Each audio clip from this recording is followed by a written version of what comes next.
Nancy Guthrie has now been missing from her Tucson, Arizona home for more than 18 days, with investigators continuing to hold out hope that she is still alive. Since her disappearance, the case has taken several troubling turns, including reported ransom communications demanding millions of dollars, an expanding multi-agency investigation, and emotional video pleas from Guthrie's children urging whoever is responsible to bring their mother home safely. Federal authorities have released surveillance footage showing an armed, masked individual tampering with Guthrie's doorbell camera the night that she vanished. Investigators say the video may be critical to understanding what happened. He was going after an adult woman, 84 years old, frail physical condition. Still, that's not a 50-year-old child that you could go and snatch, pick up, and get out.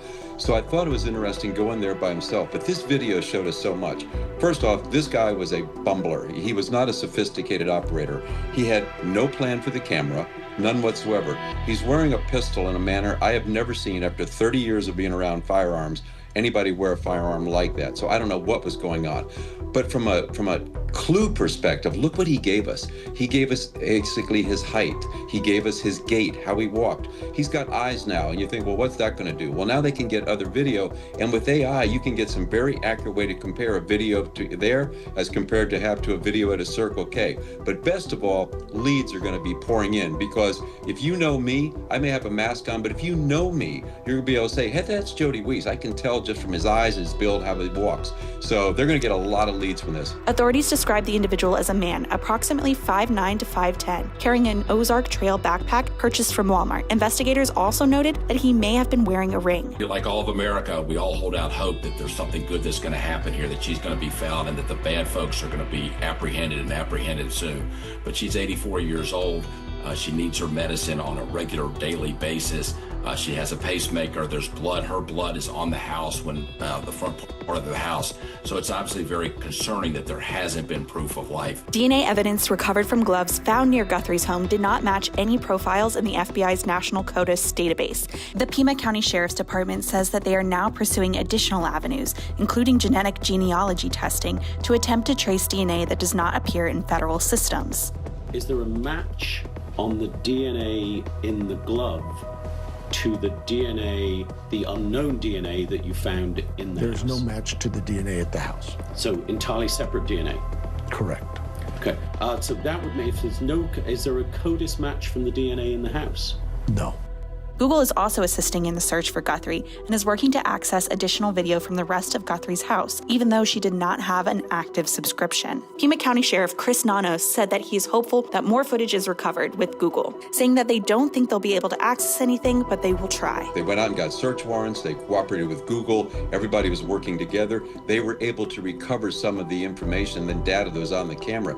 And from what I've heard lately, this guy breaking the camera may have caused all this, because from what I understand on these Nest cameras, once it breaks, it freezes. So it's not overwriting itself, because Nancy Guthrie didn't have a subscription. So I thought it was just remarkable to be able to recover with this level of clarity, this video, because this could be a huge development. It is a huge development in this case. In a significant development earlier in the investigation, authorities detained a person of interest for questioning. This individual was later released without charges. A few days later, investigators conducted a major operation roughly 2 miles from Guthrie's home. The operation involved members of the SWAT team as well as forensic personnel. Law enforcement has not publicly detailed what was recovered during that operation, but officials confirmed it was part of an active investigative effort tied to the disappearance. The FBI remains deeply involved in the case, working alongside local authorities and continuing to review tips from the public. Investigators are also deploying advanced technology, including efforts to detect signals from Guthrie's pacemaker using specialized equipment as helicopters continue aerial searches in the surrounding areas. Yeah, I think it's technology.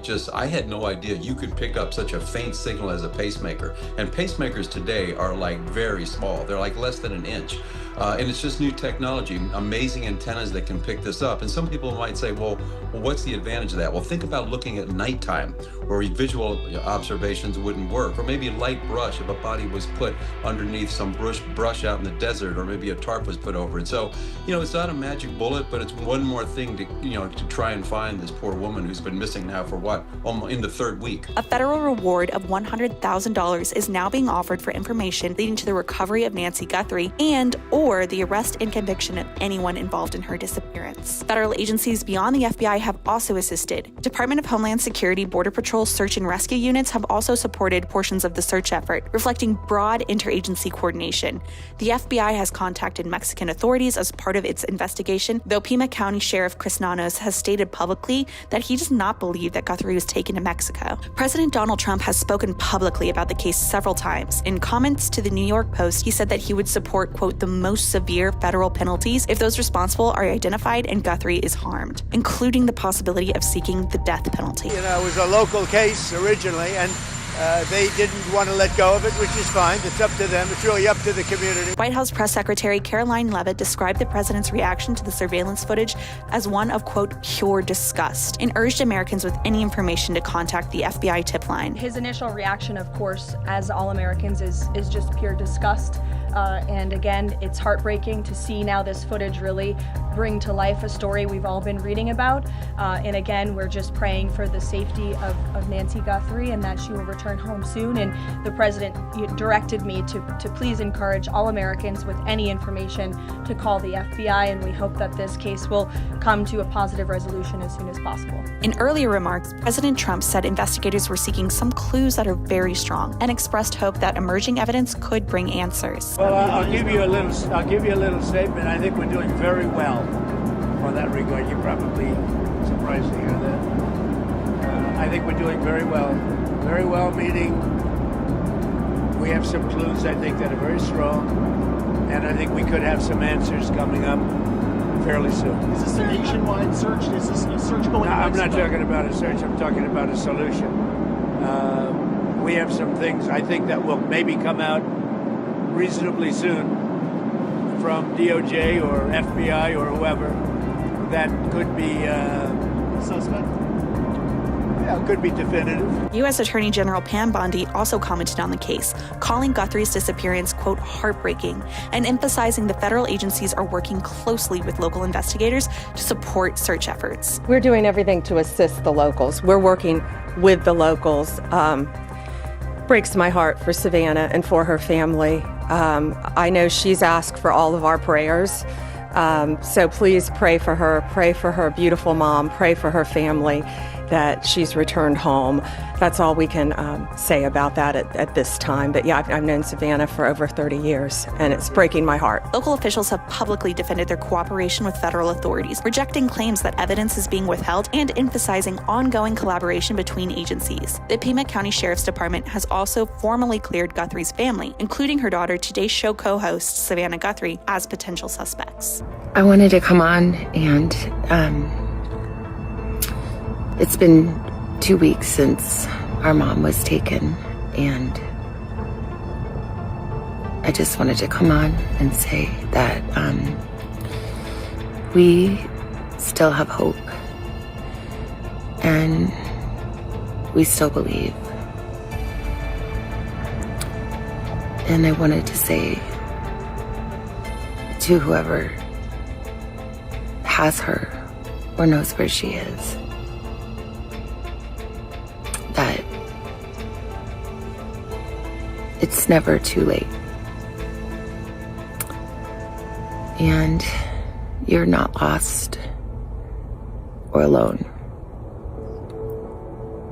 And it is never too late to do the right thing. And we are here. And we believe. And we believe in the essential goodness of every human being. And it's never too late. A Bring Her Home banner remains displayed in Tucson as thousands of tips continue to come in. Investigators are actively reviewing neighborhood surveillance footage and doorbell camera video in hopes of identifying additional leads. While national attention on a missing persons case at this scale is rare, authorities say public awareness can generate critical information that may ultimately locate Nancy Guthrie. As the investigation continues, the National News Desk will provide updates as they're confirmed. If you have any information about Nancy Guthrie's disappearance, contact the FBI tip line at 1-800-CALL-FBI or visit tips.fbi.gov.